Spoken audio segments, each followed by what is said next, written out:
Mince, bouche grande, menton carré, visage carré et plein marqué de petites vérolles. Le dedans de la main droite vue cicatrice qui lui gêne le mouvement du pouce. Ainsi est fait le portrait de François Renard lors d'un interrogatoire le 17 janvier 1764. Cet homme, originaire de Corbreuse, est le chef de la célèbre bande à Renard, bande composée de brigands qui a sévi à Dourdan et dans les environs au XVIIIe siècle. François Renard, aussi appelé le Beau François, est un malfaiteur, un voleur et un escroc. Mais il est aussi berger, marchand, charretier, boucher, cabaretier, ce qui est bien pratique et ce qui facilite grandement ses activités de brigand. Au début des années 1750, il n'opère qu'avec un ou deux complices qui l'aident à écouler la marchandise volée. Des moutons, du grain, des vaches. Mais il n'hésite pas à venir se servir directement à la source, chez les gens. Et ainsi, dans le hameau de Marché, à Roinville, il se rend avec deux complices chez un autre cabaretier et il consomme sur place viandes et vins, puis emporte 30 livres de porc salé et un plein pot de vin après avoir bu ce qu'ils avaient pu boire. Même s'il est bien connu pour ses brigandages, Renard ne commet à l'époque aucun acte de violence envers les personnes. Mais cela va changer, puisqu'en 1761, une autre bande vient s'installer dans la région et elle choisit la forêt de Dourdan comme lieu de résidence.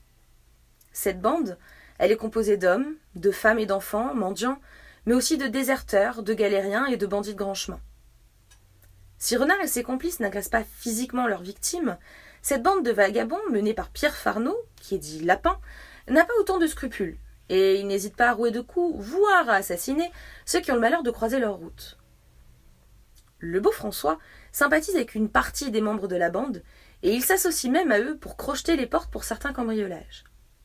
Une fois les méfaits accomplis, toute la bande, qui sévit dans le Loiret, l'Eure-et-Loir et la Seine-et-Oise, se retrouve au Val-Saint-Germain, chez le cabaretier Charon. Pendant 2 ans, tout se passe bien pour les brigands. Mais à l'hiver 1763, les choses basculent. Dans la nuit du 25 au 26 décembre 1763, la bande à Renard décide d'attaquer la ferme de Villeneuve, située à Sermaize.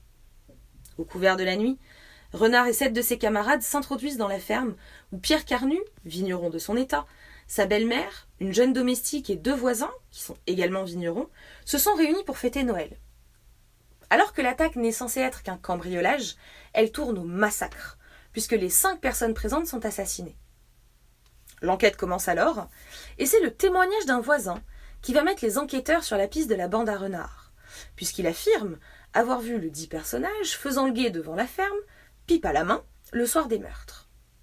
Peu de temps après, la bande est arrêtée et emprisonnée au château de Dourdan. Ils sont soumis à la question à Dourdan, à la prison royale de Chartres, mais également au Parlement de Paris. Au départ, Renard nie sa présence à Villeneuve.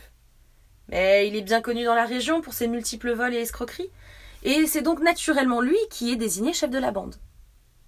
On peut d'ailleurs s'interroger sur la véracité de cette conclusion, puisque son acolyte, Lapin, était lui bien connu pour la violence de ses actes, et donc plus susceptible d'être à l'origine de la tuerie. Mais en 1763, c'est François Renard qui est désigné comme le chef, et il est donc soumis une 2e fois à la torture. Et au cours de ce 2e interrogatoire, il livre ses 7 complices. Le jardinier de Chastenay, l'Ablette, le Guespin, le Soldat, le Petit Étienne, le Limousin et le Jobia. Le 26 février 1766, le Parlement de Paris les condamne tous les 8 à mort, ainsi que 24 de leurs compères. Accusés et reconnus coupables d'être des bandits de grand chemin, ils subissent le sort qui est réservé à ce type de criminels. Ils sont attachés sur une croix de Saint-André, frappés avec une barre de fer sur tous les membres et plus particulièrement sur la poitrine, avant d'être attachés sur une roue et exposés à la vue de tous jusqu'à ce que mort s'en suive. Les exécutions ont lieu sur la place du marché au grain, devant le château de Dourdan, et elles vont se dérouler de 1766 à 1768. Pour ce qui est des autres condamnés, certains furent envoyés aux galères, d'autres pendus. Et pour le reste de la bande, les membres restants émigrèrent dans la forêt de Montargis, sous la houlette de Robillard.